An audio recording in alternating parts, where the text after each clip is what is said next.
So when we have actually came out with the degree of freedom analysis, when we found that the rate of adsorption entry can be obtained from some kind of calculation, okay, we need to determine that. Then only then we decided this is a solvable problem.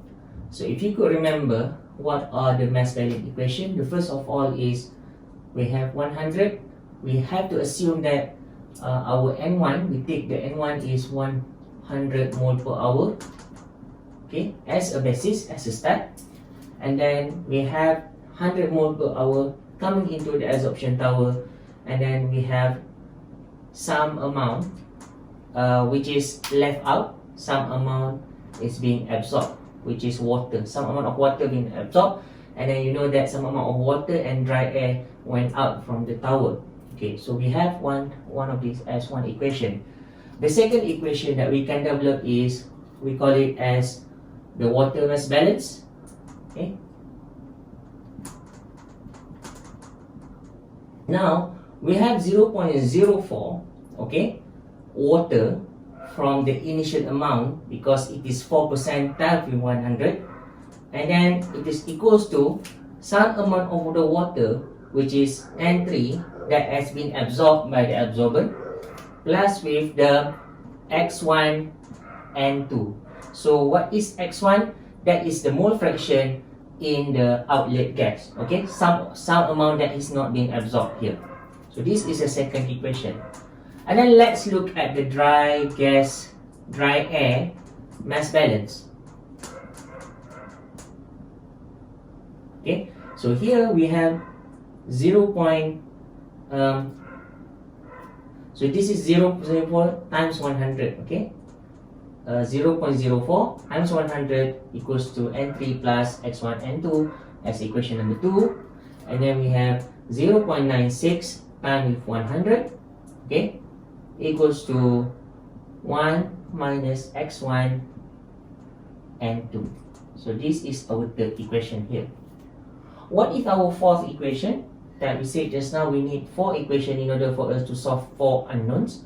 So that is the equation related to the rate of absorption of water.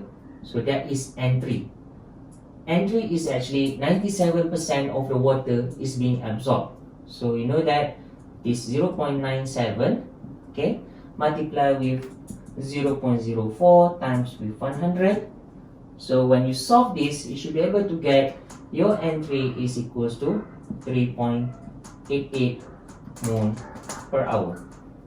Okay, so when you try to solve everything here, okay, so from here when you substitute the amount, for example, like you know your N3 here, you can substitute the amount actually here, so you'll be able to get X1 N2, okay, is actually 0.12, and you have your X1 is 0.12 divided by N2.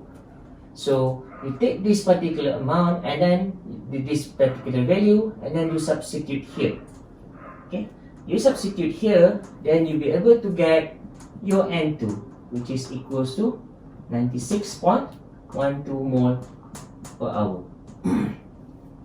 So once you got your N2, you can basically substitute again in this equation and try to check whether it's balanced or not.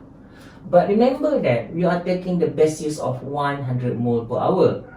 In actual case, okay, in the packing itself, initially it has 3.4 kilogram of dry packing, and after 5 hours, okay, after 5 hours, the packing now become 3.54 kilogram. Okay, so here you know that we need to calculate this mass flow rate, okay, into molar flow rate. So how do we do that? So 3.54 divided minus 3.4 kilogram divided by 5 hours. So if you divide this, you only get mass flow rate, and then you have to multiply with 1, okay, 1 more, okay, is actually 0.018.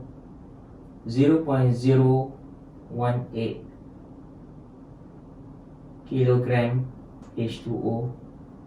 Okay, so 1 mole H2O, right? So what you can do is, when you cancel out this, right, this is cancelled out, and then you will be able to get the amount is actually 1.56 mole water H2O per hour. So we see that your initial calculated value of N3 is 3.88 mole per hour. This is 1.56. So you need to do some kind of scaling. Alright. So the scale down factor is 1.56 divided by 3.88. Then you got 0.402. So this amount you need to multiply with all the information that you got here, right? The N2, the actual N1, you have to multiply with this, and then only then you can get overall perfect mole balance equation. Okay, so that is how actually that one of the problem in adsorption that you can solve. Thank you very much.